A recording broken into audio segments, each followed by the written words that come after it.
from Islands and Tarot. Welcome to my series, Tree of Tarot, Leaf by Leaf. In this video, we are going to be taking a look at the Moon card.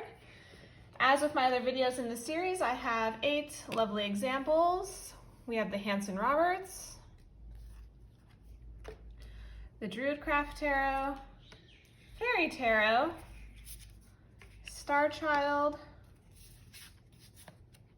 Shadowscapes, Oak, Ashen, Thorn, Darkness of Light, and the Crow Tarot. So the Moon card is actually one of the ones that I flip to first when I get a new deck for the majors. This one and the Tower. The Tower is my birth card, and then this, I love it. And I think I'm drawn to it because it is a water card, or connected with the symbol of Pisces. So what are some things that we think of when we see the Moon card in a reading? Imagination and illumination, fear, deception, bewilderment, that sense of lost and wandering, potentially the moon lighting the way, maybe even insincerity, psychic awakening, and there's definitely a sense of mystery and then also magic that comes with the moon. Also, it makes me think of shadow work, addressing, your shadow thoughts and feelings, diving deep within, finding clarity within it all. And this being a, water card more connected with Pisces, it's definitely that sinking into the depth of your mind and your subconscious. So let's get started. We'll do the Hansen Roberts first. This is so gorgeous. Just really classic. I normally don't like faces in the moon, sun, star, but this is beautiful. I love it. So we have the ominous towers in the background with the path leading this, crustacean coming out of the water. Looks more like a lobster to me. And we do have the dog and the wolf sort of howling at the moon. Are those your guardians? Are they going to light the way? Should you fear them? And then I love this sort of almost like wax, or like dripping down from the moon. It really makes you think of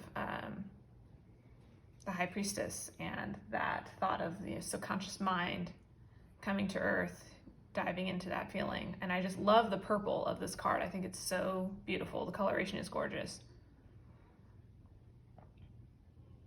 Definitely one of my favorites.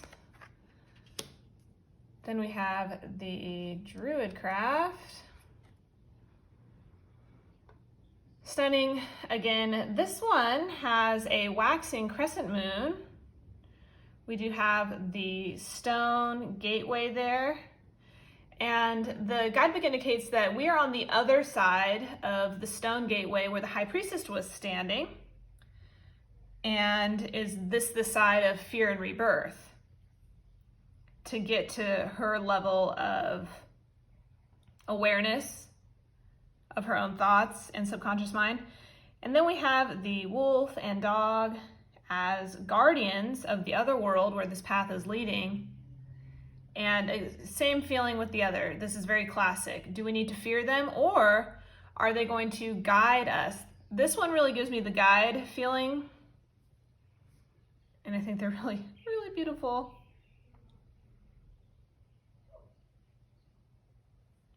And then here with the clouds sort of dark, shrinking in around the moon, you sort of have that sense of fear.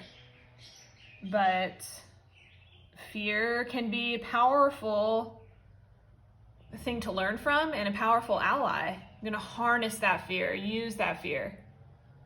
I personally many times have used my fear in a situation when training or riding my horse in order to not let it overcome me. I held on to that fear and used it to get over the situation many times. I love this. The dark clouds, the crescent moon, really beautiful. Then this is one of my favorites from this deck. So we have the Fairy Tarot. Down at the bottom it says, powerful, intuitive epiphanies, letting go of worry and fear, understanding the truth of a situation. So just that sense of letting go. She looks quite calm, serene. She's sort of playing this like very fancy, I want to say like a mandolin looking instrument. And then if I just hold it real still, I'm sorry, and we look in the water, she's playing a different instrument than what she has here. So then you have that feeling of illusion from the moon, and things are not what they seem. It's, you know, getting down to the truth of it, seeing through that. Just gorgeous example. I love this one. Her wings too, just look. I love it. I swear, the moon card from this deck and then also the Hermit are just really, really gorgeous. Then we have the Starchild Tarot. This is probably my favorite moon card ever. I love having all these moon phases around her. We have the full moon behind her head. She is just so at peace. She's given herself over to the power of the moon, and I love it. I love it. I'm totally here for these blue colors. This to me is just straight aquamarine. I mean, I've got a couple pieces down here and it just, it's so pretty. Again, with the Pisces feeling. And then purples and pinks here at the bottom. I love her. I just have to gush about it for a minute.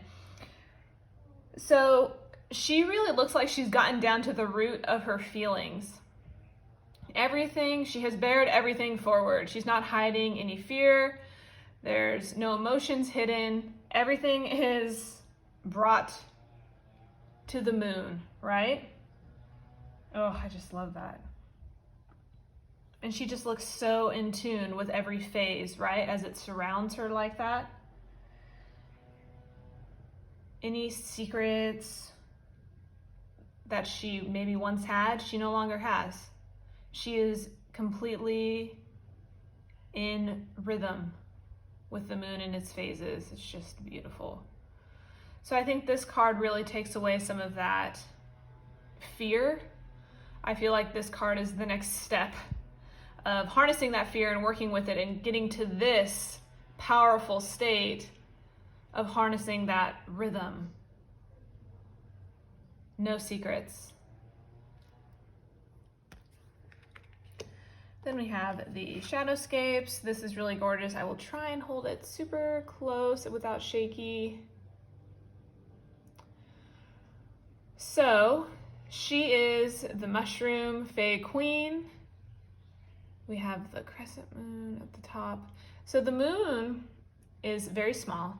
It's giving off very minimal light, but then we have these mushrooms beneath her that are doing this phosphorescence, lighting the path.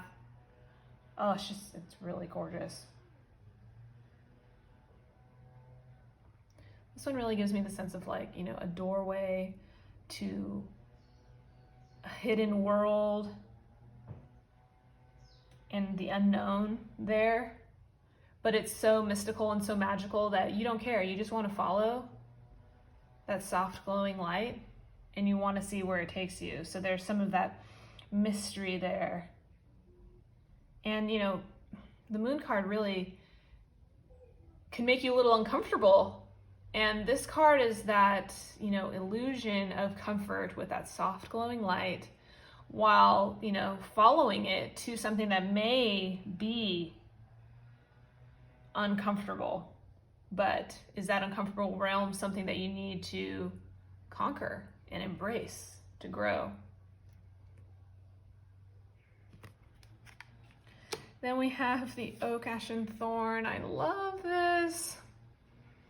Oh, sweet squirrel here, totally just curled up with this moon. We've got some flowers and berries here kind of intertwined. And dreaming. That's what I think when I see this card. Dreaming, dreams and the unknown. And then, you know, the illumination from the moon. comforting the squirrel, cradling it. I just think it is so, so gorgeous. It really gives me the feeling of imagination and where we go in our dreams. Just magic. It's really, really stunning. Then we have the Darkness of Light Tarot. So for the longest time, I did not like this card. Again, with the face in the moon, sure, okay, I can get over that. But what we have here is this, monstrous creature. I'll hold it real close. One is supposed to be a dog, and one is supposed to be a wolf. To me, I can't tell the difference, but it's supposed to be this creature, bear with me as I pronounce, Cerebrus, the two-headed dog, but one is a wolf. So the wolf being the wild side, the dog supposedly being the tame side, even though to me, neither one of these look tame. But this is giving you that fear of your subconscious mind. What are you going to find there? Do you want to go there? It does look like they're heading down a path. You can kind of see it like twisting behind them. Maybe we've wrapped around here. That's leading away from the moon. The moon, even though it looks super bright in the camera because this card is so dark, is very faint. It's not casting much glow with all this darkness in the front. So it looks as if they've got it at their back and they're heading down this road of the subconscious mind. And they're bringing with them all of their fears and insecurities. Are they lost and wandering? Are they going to find their way? Will the dog help the wolf tame some of that anxiety? Just a very deep card. For how simple it is, I think this one is just super deep. And then last but not least, we have the Crow Tarot. I love this so much.